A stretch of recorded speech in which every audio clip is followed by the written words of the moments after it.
Be ready. 15 seconds.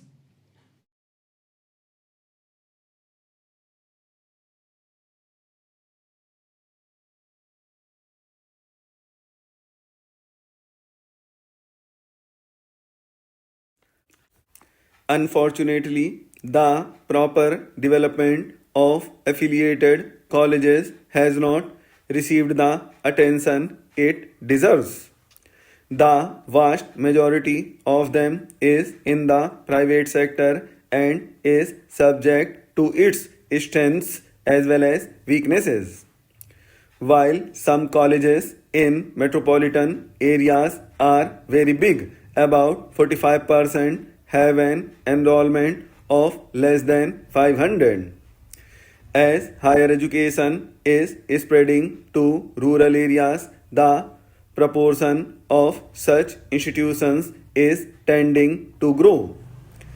As in size, they also show a very wide range in quality. Many of these institutions have low standards due to poor facilities and mediocre staff, while some are outstanding institutions which can compare favorably with university departments. Their finances are often unsatisfactory, especially because the grants in aid systems are generally out of date and often badly administered.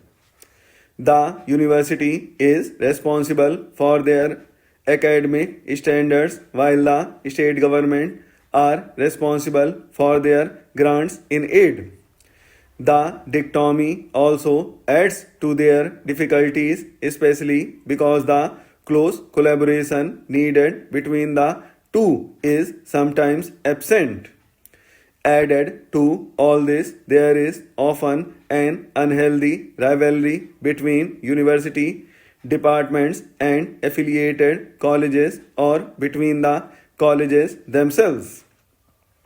I am of the view that in the larger interest of improving standards in higher education, it is necessary to concentrate for the next 5 to 10 years on improving the quality of affiliated colleges.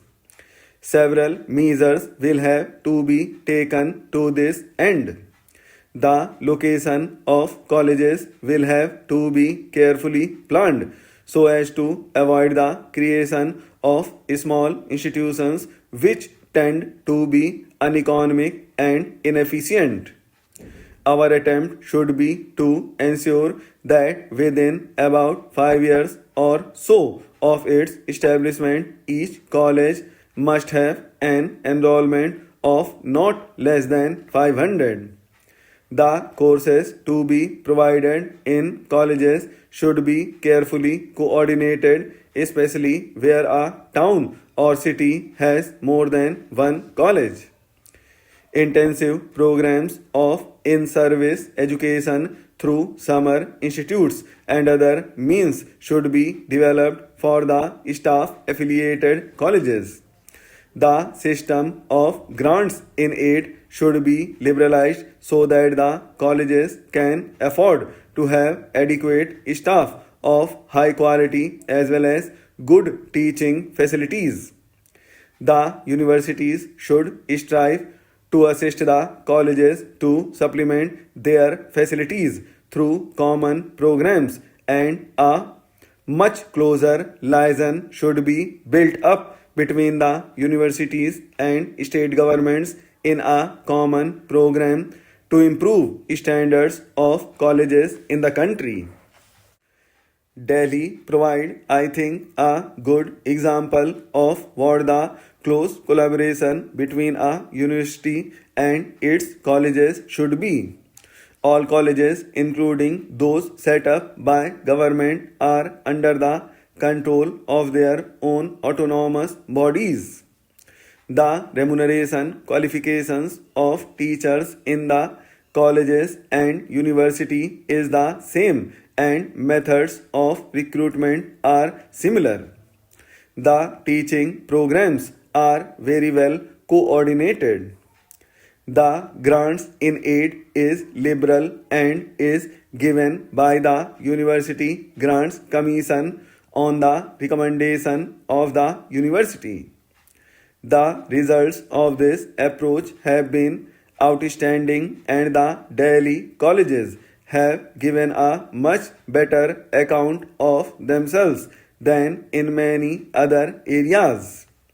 It would be a good thing if the Delhi model is adopted elsewhere also in other metropolitan areas and big cities in the first instance and then generalized to other areas in the light of experience gained. It would be untrue to my part as a university man if I did not share with you some of my ideas about the chief concerns of a college as a center of higher education in its educational work. The first thing that comes to my mind is its concern for the individual and the spiritual. This may sound a little out of fashion, but I feel it is a vital concern. There is a dangerous tendency to neglect the things of the spirit in the overemphasis on material welfare. The final justification of education is an enrichment of life for individual human beings and the full development of their spiritual potentialities. Whatever else the college may or may not do, education in this sense should be its first concern. Its second main concern should therefore be to organize its work as to make the realization of this educational aim possible.